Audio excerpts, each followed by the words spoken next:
সকলের সাংসদ সদ্য সৌগত রায়।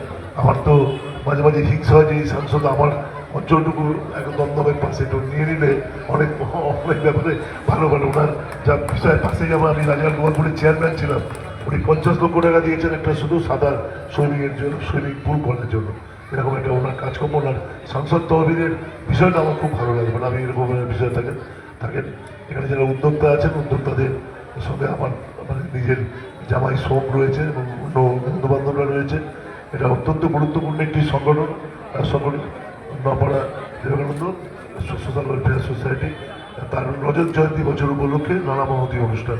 এখানে উপস্থিত আছেন আমাদের অঞ্জন তিনি একজন বিশিষ্ট সমাজসেবী, নির্বাচিত প্রতিনিধি বড়নগর পুরসভার, এবং তিনিও কিন্তু সব ব্যাপারে আমি দেখেছি পেপার টিভিতে উনি কিন্তু একজন মানে বিশিষ্ট সমাজসেবী কাজ করে থাকেন। আমি ছেলেদের মুখে জামাইয়ের মুখেও শুনছিলাম ওনার প্রশংসা, মানে প্রশংসা যে এই কাছে তিনি দেখুন এটা একটা ওয়ার্ড কাউন্সিলর বা একটা উনি একটু কাউন্সিলরের থেকেও বড় পদে আছেন, চেয়ারম্যান কাউন্সিলের মেম্বার দীর্ঘদিন ধরে। রঞ্জন পাল একটি নাম বলুন, তিনি কিন্তু সারাদিন এই অনুষ্ঠানটার মধ্যে আছেন, সকাল থেকে সবাইকে দেখে নিজের অনুষ্ঠানটাকে নিজের মতো করে নেওয়ার জন্য ওনার একটা বিষয় রয়েছেন। আমার সঙ্গে এসেছেন আমারই কন্যা আরাধিকা ভট্টাচার্য, সেও mayor in council Bidhannagar corporation সংগঠনের সঙ্গে যুক্ত হবে, অনেক কথা বলেছেন। দাদা রয়েছেন আমাদের, হ্যাঁ কিন্তু তিনি উপস্থিত আছেন। হ্যাঁ আচ্ছা আছেন আরও গণ্যমান্য ব্যক্তিবর্গরা, সকলে এসেছেন, সকলকে আমি নমস্কার ধন্যবাদ জানাচ্ছি। একটা মহতী উদ্যোগ।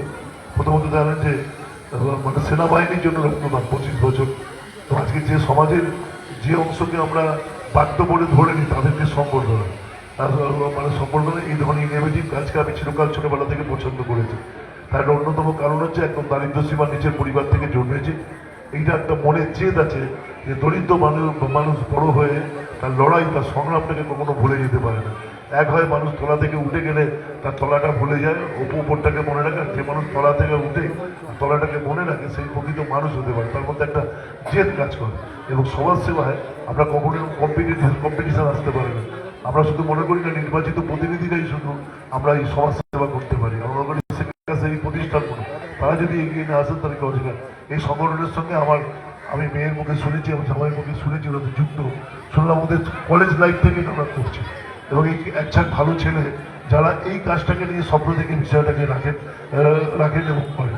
আজকে যাদেরকে সম্বর্ধনা দিচ্ছে, যে যারা আমাদের শ্মশান ঘাটে শেষ বিদায়টা দেওয়ার জন্য যারা ছাড়া কখনো হতে পারে মানে হতে পারে, যারা আমাদের সমাজে এই অংশের মানুষকে বিষয়গুলো করেন মানে করেন, যাদেরকে ওরা সবাই এটা শুনে আমি খুবই তার সঙ্গে সেনাবাহিনীর জন্য রক্তদান। সেনাবাহিনী দেশের জন্য রক্ত দেয়, আর আমরা সেনাবাহিনীর জন্য রক্ত দিচ্ছি, তাদের প্রতি শ্রদ্ধা জ্ঞাপন করছি।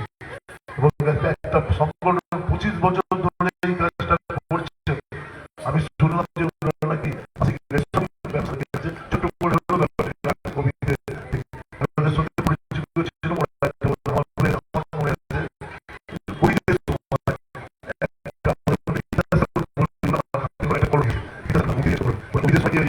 সময় ওই বাচ্চাদেরকে জামা কাপড় দিয়েছে, তখন থেকে আমি সেই অনুষ্ঠানটা তখন আমি